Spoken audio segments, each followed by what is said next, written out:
আসসালামু আলাইকুম, সবাই কেমন আছেন? আশা করছি সবাই ভালো আছেন।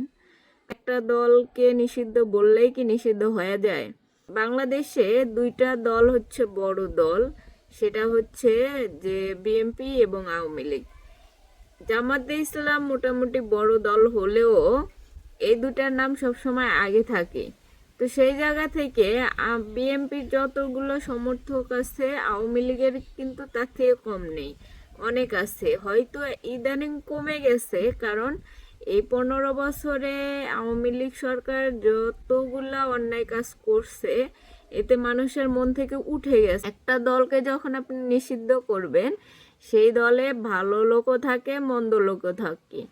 একটা দল শুধু শুধু বড় বড় নেতারা ছাড়াও আরো অনেক কর্মী থাকে, অনেক মাঠ পর্যায়ে কর্মী থাকে, যারা কিনা এই দলের জন্য নিজের ফ্যামিলি আত্মীয় স্বজনের কাছেও ছোট হয়, কিন্তু দলকে ছোট হইতে দেয় না। তো সেই জায়গা থেকে তারা কোনো স্বার্থ চায় না, তারা চায় তাদের দল দেশের জন্য ভালো করুক, দেশের জন্য কিছু করুক। কিন্তু দলের মধ্যে কিছু মানুষ আছে যারা দলের নাম কইরা দেশের সম্পদ লুট করতেছে, দেশের মধ্যে অরাজকতা সৃষ্টি করতেছে, সন্ত্রাসী করতেছে।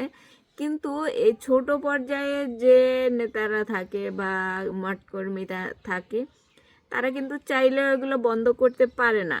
তাদের দোষ দিয়ে লাভ নাই। যে সাধারণ মানুষের কথা বিবেচনা করতে গেলে যে একটা দল, সেটাকে নিষিদ্ধ করার চাইতে দলের ভিতরে কারা কারা এই কর্মকাণ্ডগুলোর সাথে জড়িত, সেটা হোক বড় পর্যায়ের নেতা হোক, ছোট পর্যায়ের নেতা হোক, সে গ্রাম পর্যায়েও কোনো সন্ত্রাসী, তাকেও বিচারের মুখোমুখি করা যেতে পারে। আর যদি নিষিদ্ধ করা হয়, তখন দেখা যাবে কি যে এরা তো এদের জায়গায় থাকবে, তো দেখা যাবে যে সুযোগ পেলেই তারা যে কোনো সরকারি আসুক না কেন, সেটা হোক বিএনপি হোক, জামাত বা অন্য কেউ, হয়তো ডক্টর ইউনূসের সরকারও থাকুক, তাদের জায়গা থেকে চেষ্টা করবে এইসব সরকারের বদনাম করতে।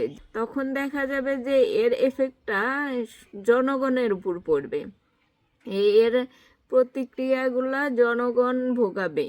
তো তারা তো তাদের জায়গা থেকে, তাদের দল থেকে এই কাজগুলো অবশ্যই করবে। কিছুটা সাময়িকের জন্য শাস্তি দেওয়া যেতে পারে, দলকে না, দলের কিছু নেতা যারা হচ্ছে কিনা এই দেশটাকে লুটে পুটে খাইছে, এখন দেশের মানুষকে অত্যাচারিত করছে, তো সেই নেতাগুলাকে শাস্তি দেওয়া যেতে পারে।